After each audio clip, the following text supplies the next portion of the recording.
Hello you guys, this is the final Exodus. Today I have some news to report to you that is occurring and soon will be occurring. On January 31st, 2018, the European Union is calling for an extraordinary session, and I want to tell you about that.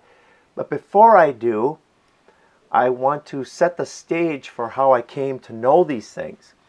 A few years ago, the Holy Spirit met me in my spirit and said, "What would you do if you were trapped in a corner?" And I thought about it and I said, well, I might come out fighting. And the Holy Spirit met with me and said, that is exactly what the globalists will do. And I don't know if you know who the globalists are, but they hold a lot of the power, not all the power, but they hold a lot of the power on the earth.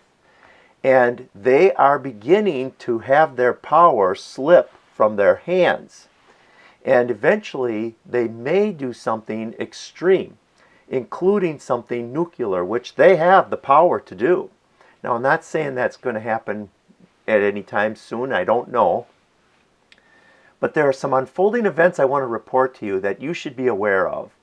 And before I talk about what happened, what will be happening on January 31st, I want to introduce you to a concept that I'm starting to realize a lot of people don't know about, and that's called the New World Order. So there is a desire to create a one world global governance around the world and do away with the old world order. So a new world order that will do away with the old world order. And you have to ask yourself, what is the old world order they want to do away with? So listen to these little quotes, not these quotes, but this little speech, by George Bush probably 20 years ago when he was president. Out of these troubled times, our fifth objective, a new world order can emerge, a new era, freer from the threat of terror, stronger in the pursuit of justice, and more secure in the quest for peace.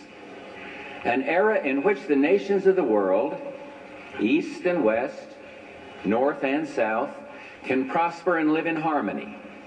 100 generations have searched for this elusive path to peace, while 1,000 wars raged across the span of human endeavor. And today that new world is struggling to be born. A world quite different from the one we've known.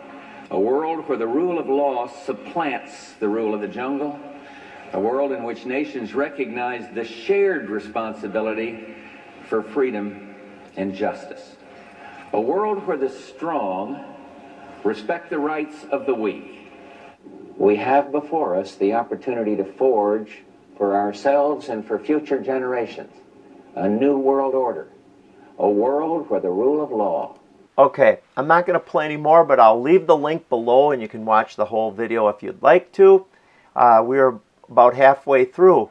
In this video, he says today that new world is struggling to be born. A world quite different from the one we've known. Quite different from the one we've known. A credible United Nations can use its peacekeeping role. He says in there, a world in which a credible that's interesting, a credible United Nations? It is a big idea to achieve peace and security.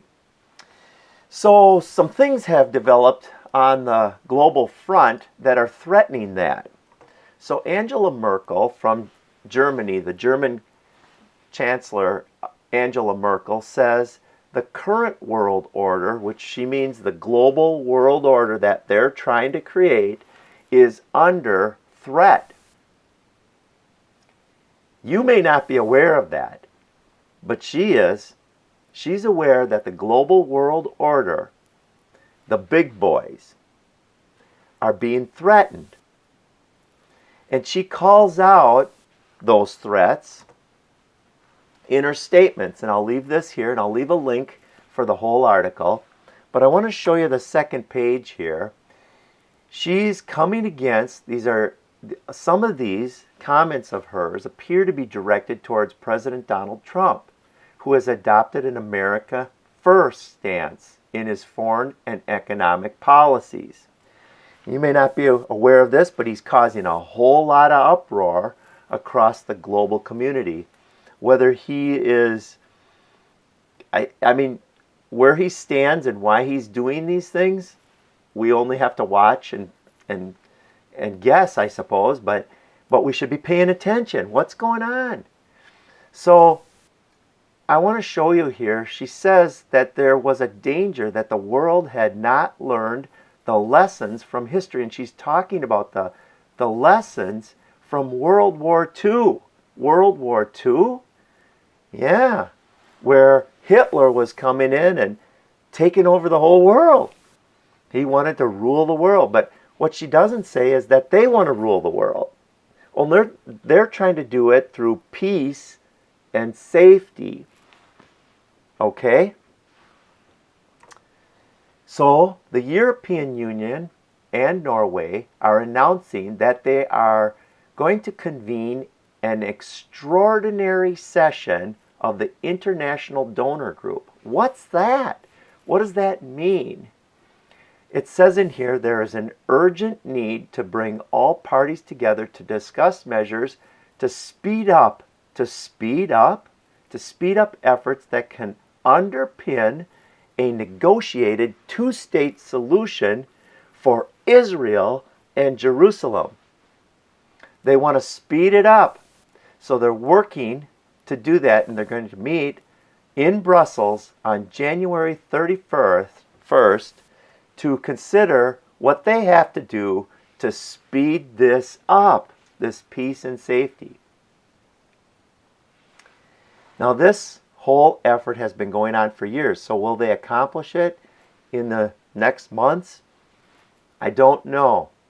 But I will say that the prophecies that I've been reading seem to indicate that we are approaching some critical times in the 69th and 70th Shavuot of Israel's existence. And if you don't know what that means, I've been teaching on it in some videos over the years, and I'm going to leave those links below for you as well. You should check those out. And I'm going to leave you with a few questions here that you should be asking yourself.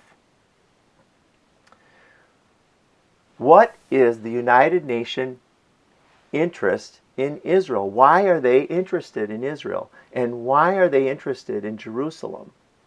Also, you should ask yourself, what does Daniel 9:24 and 25 have to do with the events that are unfolding in our very day? So there's a lot more I want to teach you guys and share with you, but I want to keep this short. Blessings to you all. I'm praying for you. We'll talk soon.